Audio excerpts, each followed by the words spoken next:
Welcome back, class 10, our revision series. We will be revising chapter 2 of history, factors leading to the growth of nationalism and foundation of the Indian National Congress. What is nationalism? Nationalism basically means patriotism or devotion to the nation.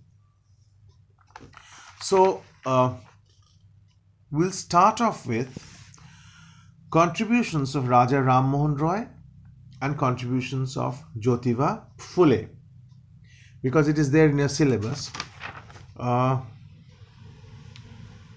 So, Raja Ram Mohan Roy heralded the coming of the modern age in Indian history.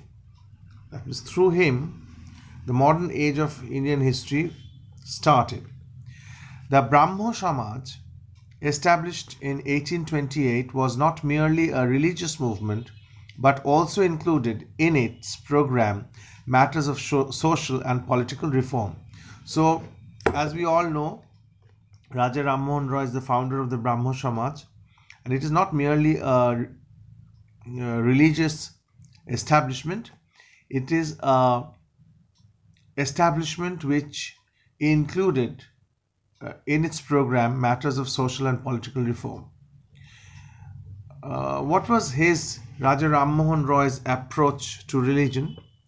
Ram Mohan Roy was a great humanist who believed in human beings. He stressed the unity of all religions. Ram Mohan Roy was inspired by the monotheism of Islam, that means unity of Godhead. There is one God, Brahma. That is why Brahmo Samaj, who believes in Brahma, Ekam Meva Dvitiyam, the one and only. The ethical teachings of Christianity and sublime doctrines of Upanishads. He believed that every religion had set up a moral code necessary for social peace and happiness. Social reforms. The Brahmo Samaj attacked the caste system, the practice of polygamy. Polygamy means many marriages, child marriage, and sati system. Ram Mohan Roy started his anti-sati crusade, means anti-sati movement, in 1818. It was in 1829 that the practice of sati was made illegal in India. He protested against the practice of denying women the right of property. These social reforms, he believed, were necessary for political advancement and happiness of the people of India. Next comes liberty rights and a free press. Ram Mohan Roy recognized the blessings of British rule in India. He could also see the importance of English education in the modern world because he was a man of sight. He understood what is important. He regarded liberty as a priceless possession of every individual. He criticized all those measures which deprived Indians of their civil rights. There existed many restrictions on the publication of newspaper in those days. Ram Mohan Roy had started a Bengali weekly called Sangbad Kaumudi in 1821. He also started a Persian paper called Mirat-ul-Akhbar. Both the publications had a distinct nationalist and progressive character. Along with a few eminent persons, Ram Mohan Roy presented a petition to the Supreme Court for legal action to be taken against the press regulations. His economic ideas. Ram Mohan Roy was sympathetic to the cause of the poor peasants. He wanted the military budget to be reduced so that more funds were available for activities concerned with the health and education of the people. He sailed to England in 1830. It gave him an opportunity to appear before the Select Committee of the British Parliament. He apprised the committee of the poor economic conditions of the people in India. That means he brought in front of the committee. He made aware of the committee became aware of the poor conditions of the people of India. Now comes the contribution of Jyotiba Phule. Jyotiba Phule was born in 1827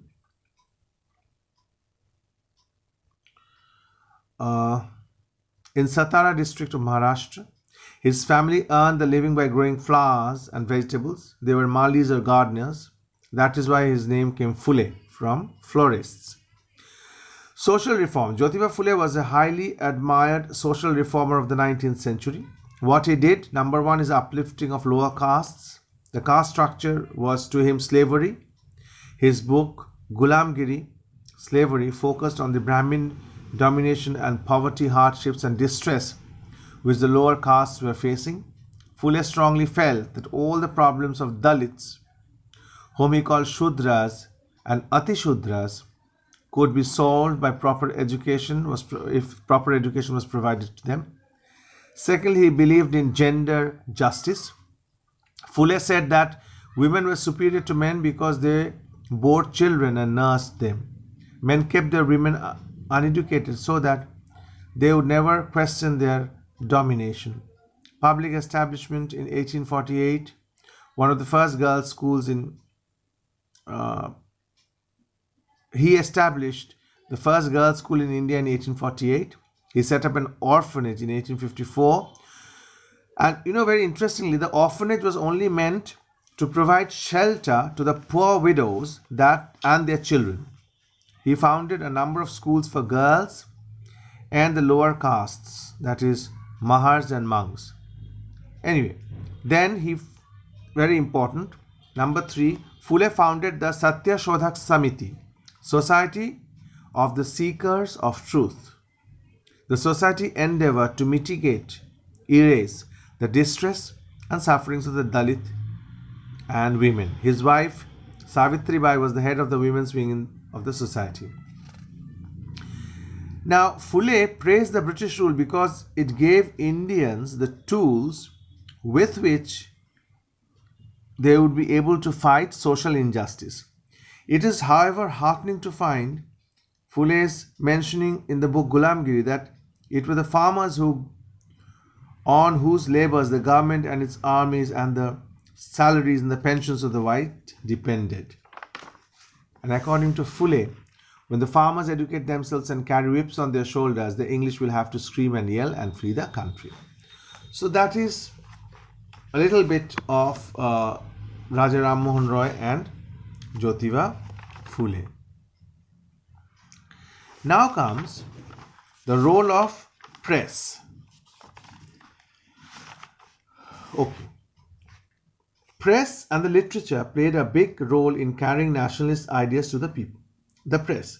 Raja Ram Mohan Roy was the founder of the nationalist journals in India. His Sangbad Kaumudi in Bengali published in 1821. So he had a distinct role in the advancement of the press. There had been a strict censorship on the publication of the papers and journals. Ram Mohan Roy waged legal battle against press regulations. Dadabhai Naoroji edited Ras Goftar in Gujarati, and Ishwar Chandra Vidyasagar started Shom Prakash in Bengali in 1858. These names are important. In the second half of the 19th century, many English dailies came into being. Names are important. Some of these continued to be popular newspapers even today, such as Times of India was founded in 1861, is still there. The Pioneer in 1865, the Statesman still there, 1875. These papers by and large supported the policies of the government in India, yet they kept people informed of rapid political developments in the country. The nationalist press also progressed during the period. The Amrit Bazar Patrika started as Anglo-Indian Bengali Weekly in 1867. Later was converted into an English daily. The Tribune was started in Lahore in 1877 and the Hindu started in Madras in 1878. What was the influence of these newspapers? The influence was great. Great was the influence of these papers in fostering, in building up, in nurturing patriotism and ideas of liberty and justice in our country. Through the writings of Kesari and Maratha, Bal Gangadhar Tilak spread the gospel of freedom and national rights. The people were asked to unite and work for national welfare. Now, national literature. This period further witnessed the production of outstanding works like Harishchandra's play plays Bharat Durdasha, India's misery. Bankim Chandra's novel Anandamot, which was rightly being called the Bible of the modern Bengali patriotism. Our national song Vande Mataram was taken from this book. Once a question came, who wrote our national song? The first great occasion when it was sung was in 1896 sessions of the National Congress, and nationalists drew great inspiration from this song. Now, the foundation of the Indian National Congress. The foundation of the Indian National Congress. The birth of Indian National Congress was an event of great significance in the history of India. It was the first All India Association of a permanent nature. All India Association of a permanent nature. With it began a new era, a new age in the political life of India.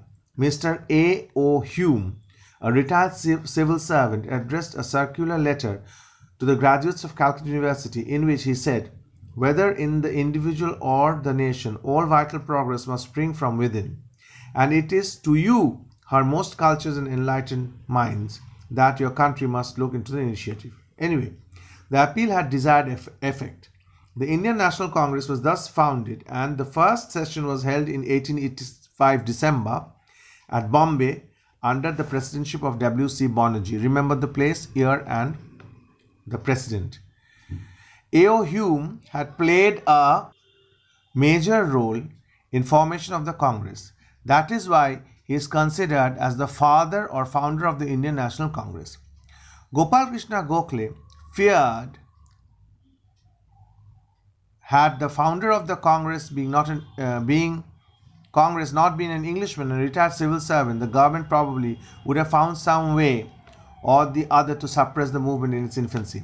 So what does it mean? It means that since A.O. Hume was a retired civil servant and an Englishman, and he founded the Congress, the English did not uproot the association in its infancy. The first session was attended by 72 delegates. It was attended by eminent persons like Dadabhai Naoroji, W.C. Banerjee, Firoz Shah Mehta. And what are the immediate objectives? To enable national workers from all parts of India to become personally known to each other, to end all racial, religious, provincial prejudices and promote feeling of nationality among the lovers of the country, the formulation of popular demands on vital Indian problems and their presentations before the government, to train and organize public opinion in the country, and to decide upon the political tasks or job to be undertaken during the ensuing years.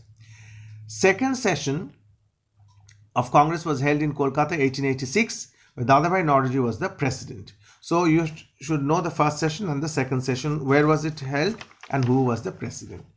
So with this, we come to the end of the revision of the second chapter of history. Thank you.